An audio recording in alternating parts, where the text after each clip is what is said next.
So I have this request to help you solve this equation for t, and the key here is to put it in a form that you can use a quadratic formula. So if we do that, then we want to set it equal to 0. So step 1 is set h equal to 0 and then solve for t. Now realize here that t is the only variable, it's the only letter that's a variable. H is a constant, this is a constant, that's the initial velocity that the object had, and this constant here, 1/2 g, is the constant due to the pull of gravity. So that's what g is, it's the pull of gravity. So the first thing we do is set it up to use the quadratic formula, and to do that we identify a, b, and c in this equation. A is the coefficient of t squared, which is 1/2 g, so a is 1/2 g. B is the coefficient of t, so v subscript 0, the initial velocity, is b.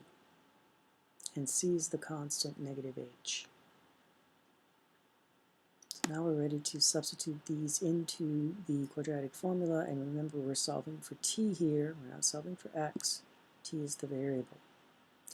So we write t is equal to the opposite of b. B is v sub 0, so the opposite of v is negative v sub 0, plus or minus square root of b squared, that's v sub 0 squared, minus 4 times a times c, and all of that is over 2a.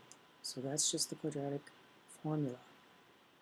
Now we can simplify. Here we have a negative times a negative, and that makes this be a plus. We have 4 times a half, and that's 2. Down here we have 2 times a half, and that's 1. So we can simplify this just a little bit and get t is equal to negative v sub 0 plus or minus v sub 0 squared plus, because the two negatives made a plus, 2g h, because 4 times half is 2, and there's the g, and there's the h, and all of that is over 2 times half, which is 1g. So I hope this helps you to understand how to solve this for t.